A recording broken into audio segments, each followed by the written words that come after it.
now. Listening to music is a pleasure.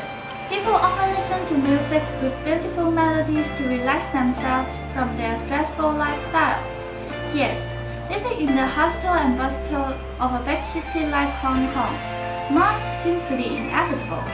In fact, noise can be detrimental in a way that you may have never thought of. But what exactly is noise? And how do we regard a sound we hear as noise?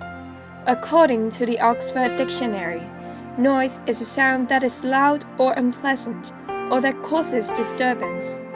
Any unwanted sound that disturb people or prevent hearing desired sounds is regarded as noise. In Hong Kong, noise exists in different forms around us. Traffic noise, construction noise, aircraft noise, neighborhood noise, and noises from industrial and commercial premises. All kinds of noises are omnipresent in our daily life. That's why we should not overlook the threats that noise pose ahead of us. In this documentary, we have made a hypothesis which noise does not only affect our health, but will also reduce our educational ability. In order to authenticate this hypothesis, an experiment was designed, which was carried out in Causeway Bay. 20 university students aged 18 to 19 were asked to finish a set of mathematical problems in a noisy environment and a quiet environment respectively. There were 4 different mathematical problem sets with similar difficulties, and each set contains 3 questions of addition, subtraction, and multiplication in total.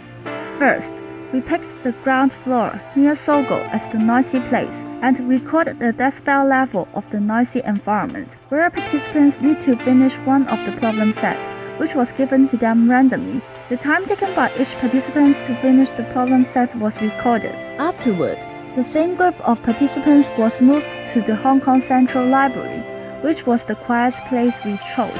We measured the decibel level of the quiet environment. Similarly, another set of problems were provided to them, and the time taken by each participant to finish the problem set will be recorded again. In terms of handling data collected, we have calculated the percentage change in time taken by each participant to finish the problem set in a noisy environment and a quiet one. Percentage increase of time used illustrates that noise affects our educational ability. In accordance with our results, the time used by the participants to finish 2 problem sets in different environments shows percentage increase ranging from 42% to 132%. In other words, all of them used more time to finish the test in a noisy place than a quiet place.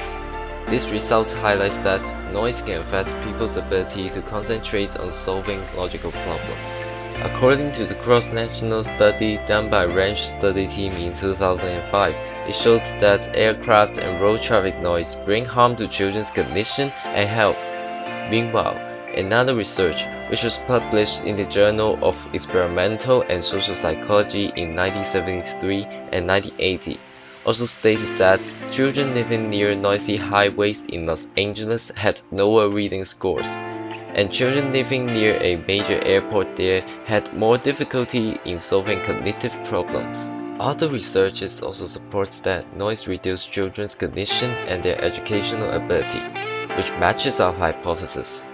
From the results of our experiment, it shows that noise can actually affect one's educational ability, such as their concentration on solving logical problems, to an extent. Noise pollution should never be taken lightly as it can be detrimental to us. It is shown that prolonged noise exposure at night will bring adverse effects on psychosocial well-being. Studies have shown that environmental noise, together with prolonged noise exposure at night, will bring harm to humans' mental health in form of a variety of symptoms, such as anxiety, emotional stress, nervous complaints, nausea, headaches, increase in social conflicts, as well as general psychiatric disorders. Therefore, the harms of noise pollution should not be underestimated. In order to solve the problem of noise pollution in our daily lives, We can set up regulations to control the sound level of different events, or we adapt different materials to block the noise we don't want. The Noise Control Ordinance applies certain policies to help control the problem. For example, for reducing noise produced from construction sites, the working time for these sites has been restricted so that noise will not be produced during day and night. This causes less harm to those living nearby. Regulations for control noise of machines prescribed as in the regulations may also be made under the ordinance. Blocking noises seems to be a more favorable way to solve the problem. To block noise from the outside, soundproof products can be applied in order to lower the noise level, such as soundproof ceilings, walls, floors, curtains and paints, etc. For example, a soundproof window will reduce noise levels by 75% to 95%, where consumers can easily get them and can create a place that no noise can enter. Then, noise pollution can cause less harm to those within that environment. Many people would love to listen to music during their leisure time and while they're working or studying, but after all the research and experiment we have done, we have come to realize that not only will noise bring adverse effects on our mental health, it will even hinder or worsen our ability on concentrating on logical problems. So from now on, try to lower the volume of your speakers and apply soundproof materials in your apartment to block noise from the outside. Then you will find it easier to focus on your work, create a better working environment for you and for the others.